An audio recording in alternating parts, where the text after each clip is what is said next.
Stage, after we clear off our table and chairs, we will have the finalists for extemporaneous speaking. Now is when you applaud, please. Excellent.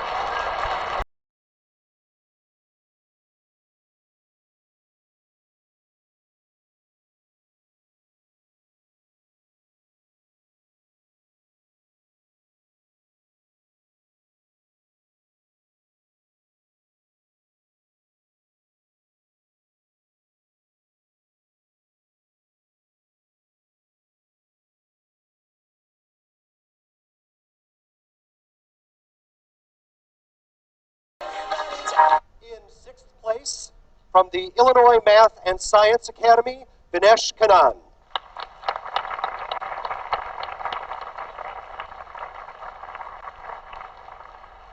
In fifth place, from Coal City, Zachary A. Landers.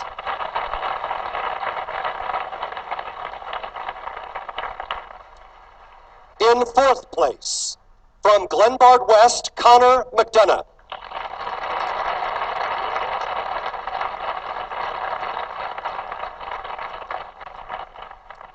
In third place, from Wheaton, Warrenville South, Tyler McSennick.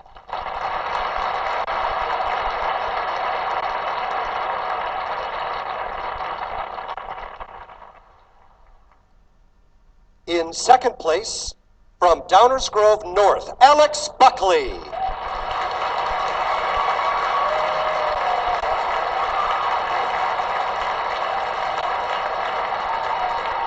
And your tournament champion in extemporaneous speaking from Normal Community West, Tyler Ross.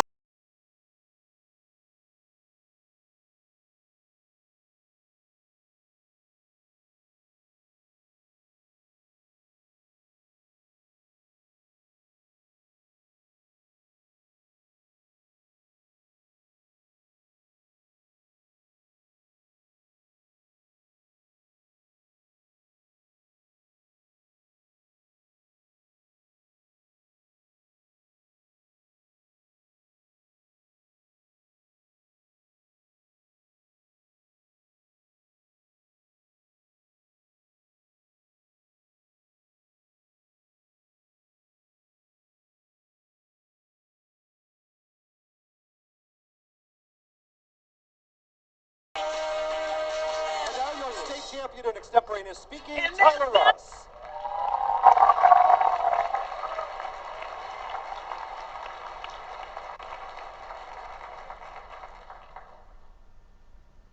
As Pepsi gained a foothold in the soda market, Coca-Cola had a bit of an overreaction, deciding that the only way they could move forward was to completely start over as New Coke. And while Hannah Montana may have had the best of both worlds, New Coke was the worst of both worlds.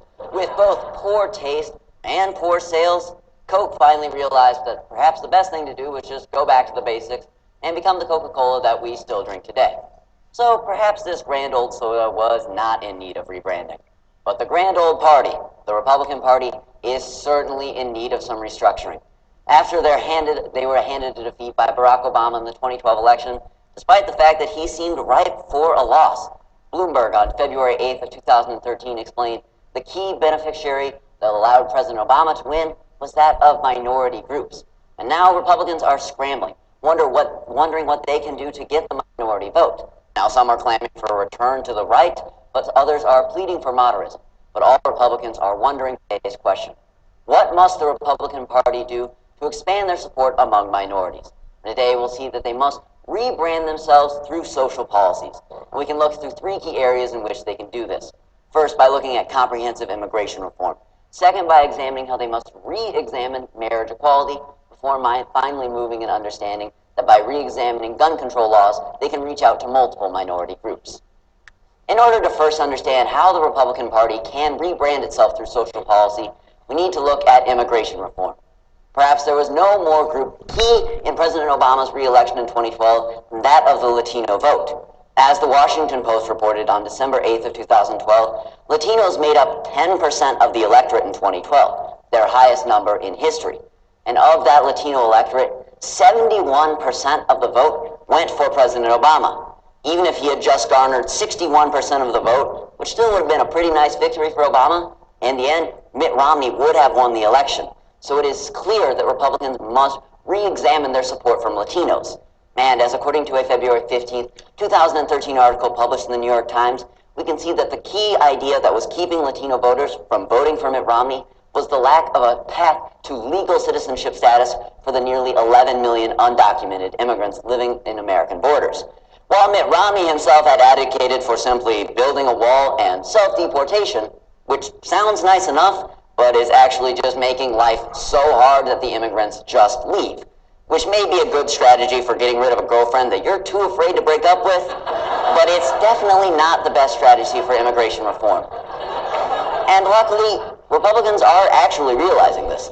As according to a February 13th, 2013 article published in Time magazine, Republicans are working since the Senate has reconvened, somewhat bipartisanly with the Democrats, to move towards immigration reform and allowing a legal citizenship status and an easier path to immigration for not only the 11 million undocumented immigrants, but for immigrants in generations to come.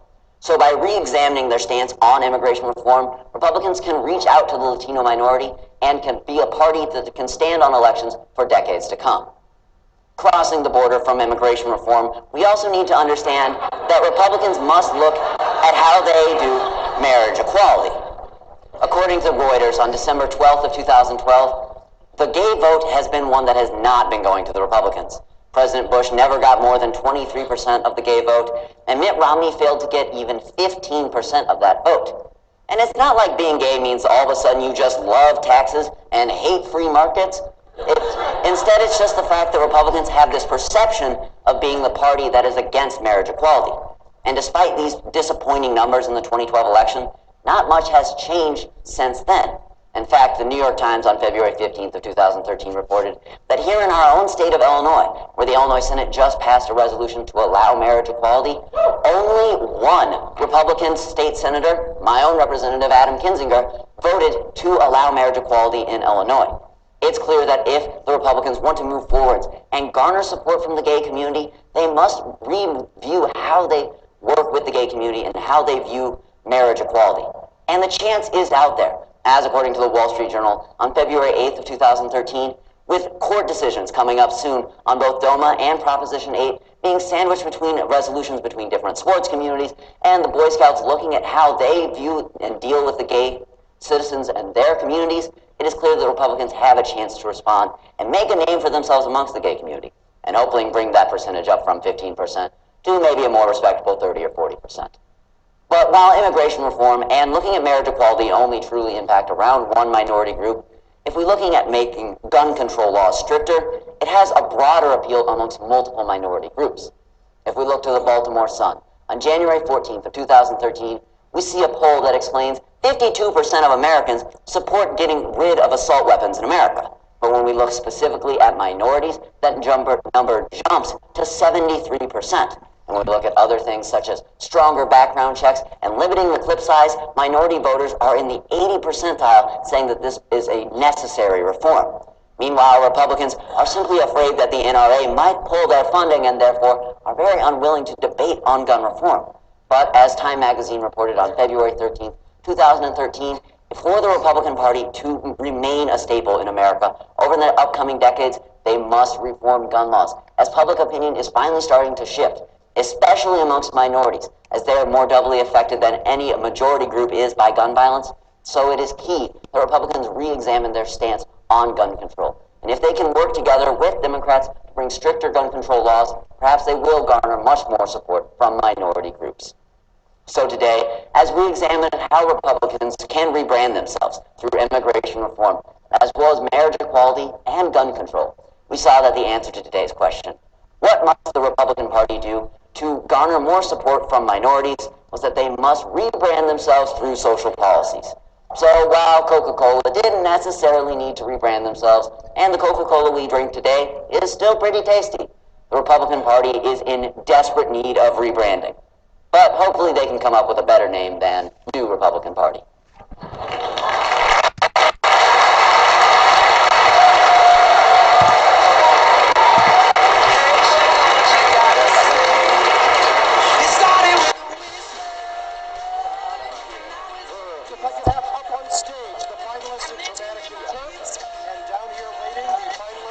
up to speaking.